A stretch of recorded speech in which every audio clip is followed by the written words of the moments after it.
Hi, this is Carolyn Wainscott, and on FaveQuilts today I'm going to be showing you how to finish your quilt with cording rather than the traditional quilt binding. Now you don't put binding on a quilt until it's completely quilted, but if you choose to put cording on the quilt, the cording is applied to the quilt top before it's quilted. So I had my cording and bias cut strips. I just happen to have this roll of bias fabric that matched my quilt top super.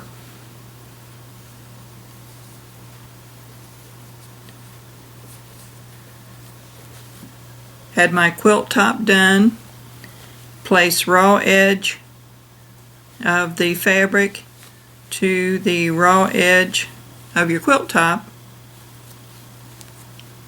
and sew it all around using your zipper foot or cording foot so that you can get as close to the cording as possible. Another thing to remember when you choose to put cording on, whether you're going to quilt by machine or hand, don't quilt all the way up to the cording. Leave yourself a half to 3/4 of an inch without quilting.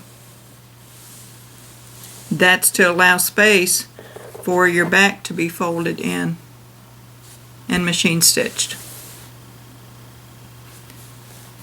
So this top has been quilted. The cording is on all the way around. The back is on the quilt, and the batting has to be trimmed so that you don't have bulk in your edge. So the batting is being trimmed to the edge of the seam. You want to fill the quilt to the edge. Like when you're binding a quilt, you want that binding filled. That's to help with the wear and tear on the quilt.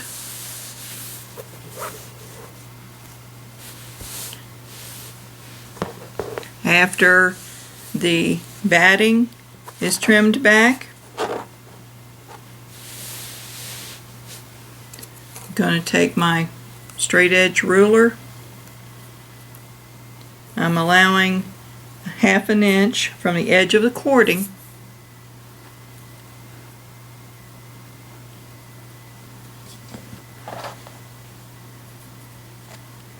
So the back is going to extend 1/2 inch beyond your cording.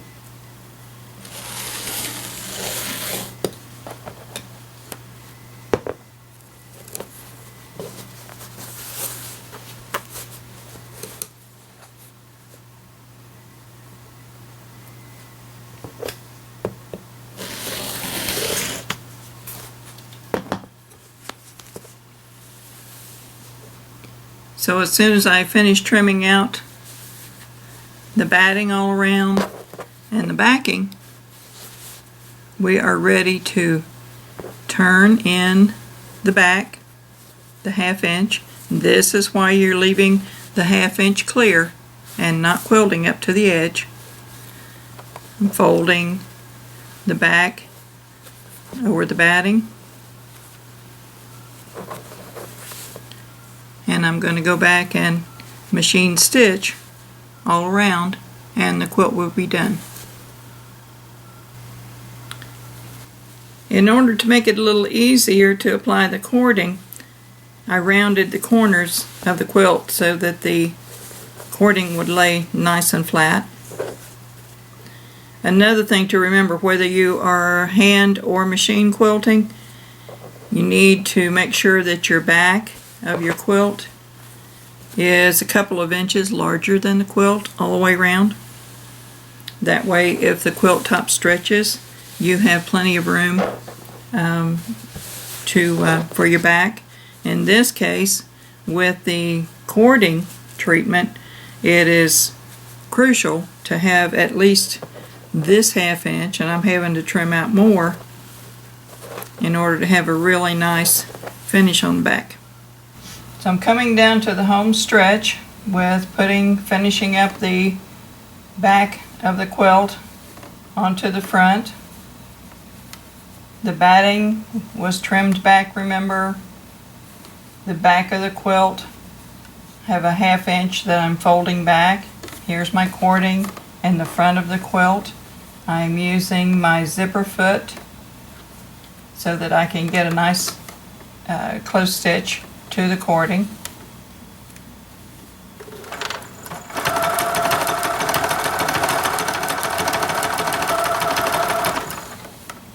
I'm using my buttonhole stitch, which is one of my favorite stitches on my machine. Use it a lot for a lot of applique.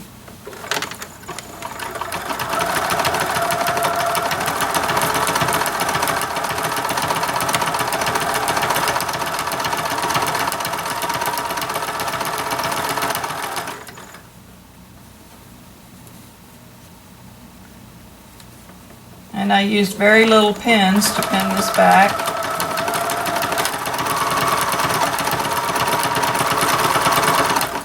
But I'm coming up to the 4th corner.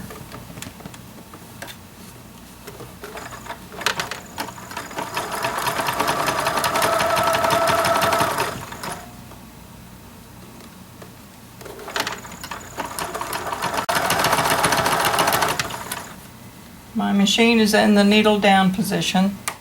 That way anytime that I stop the machine, the needle is already down.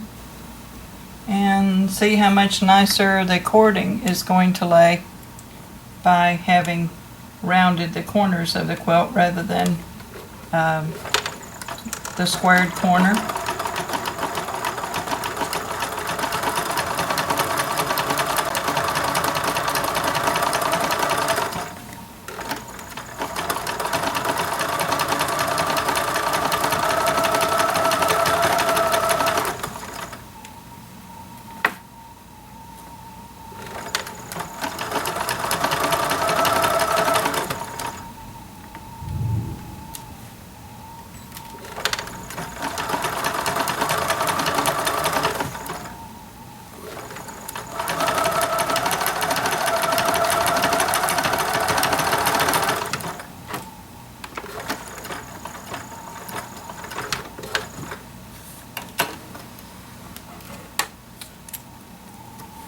And the stitching is done.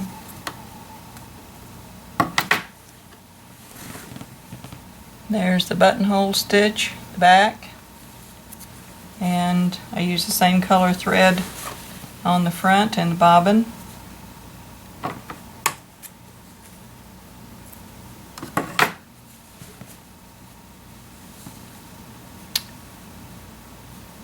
And that's a nice different treatment for a quilt.